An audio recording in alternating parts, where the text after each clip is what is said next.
দেখো আজকে চলে এসেছি আর একটা কোশ্চেন নিয়ে তোমাদের সামনে, সেটা হচ্ছে এসএসসি এমটিএস আমাদের সামনে আছে 4 তারিখ থেকে। তো এই 4 তারিখ থেকে আমাদেরকে সামালতে হবে কি করে সেটা আজকে বলছি তোমাদেরকে। দেখো, choose the word, choose the correct idiomatic meaning. তার মানে এটা কি থেকে এসছে? না, এটা ভোক্যাব থেকে এসছে। বুঝতে পারছো তোমরা সবাই? কি দিয়েছে? To burn the midnight oil, এটা কি? না, এটা হচ্ছে ইডিয়মস। এটা হচ্ছে ইডিয়ম।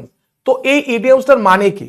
ধরো তুমি রাত্রেবেলায়, ঠিক আছে, ধরো আগেকার দিন রাত্রেবেলায় তুমি প্রদীপের আলোয় পড়ছো এবং সেই প্রদীপটা যেটাতে জ্বলে, যে অয়েলটা, সেই অয়েলটা তুমি পোড়াচ্ছ। তার মানে কি? তুমি রাত জেগে আছো, সিম্পল ব্যাপার। তাহলে এখানে কি হবে? To waste electricity, to walk late into the night, to destroy something, to feel tired. তাহলে এখানে কি হবে? To walk late at the night. বোঝা গেছে? To walk late into the night. এইরকমই আরো অনেক অনেক প্রশ্ন নিয়ে তোমাদের সামনে আসছি আমি 31শে জানুয়ারি সকাল 10টা থেকে এসএসসি এমটিএস সাজেস্টিভ কোশ্চেনের সাথে প্রায় 400টার মতো কোশ্চেন তোমাদের সামনে আনছি। 300টা তো করাবোই করাবো, সবাই সঙ্গে থেকো সেই দিন সকাল 10টা থেকে।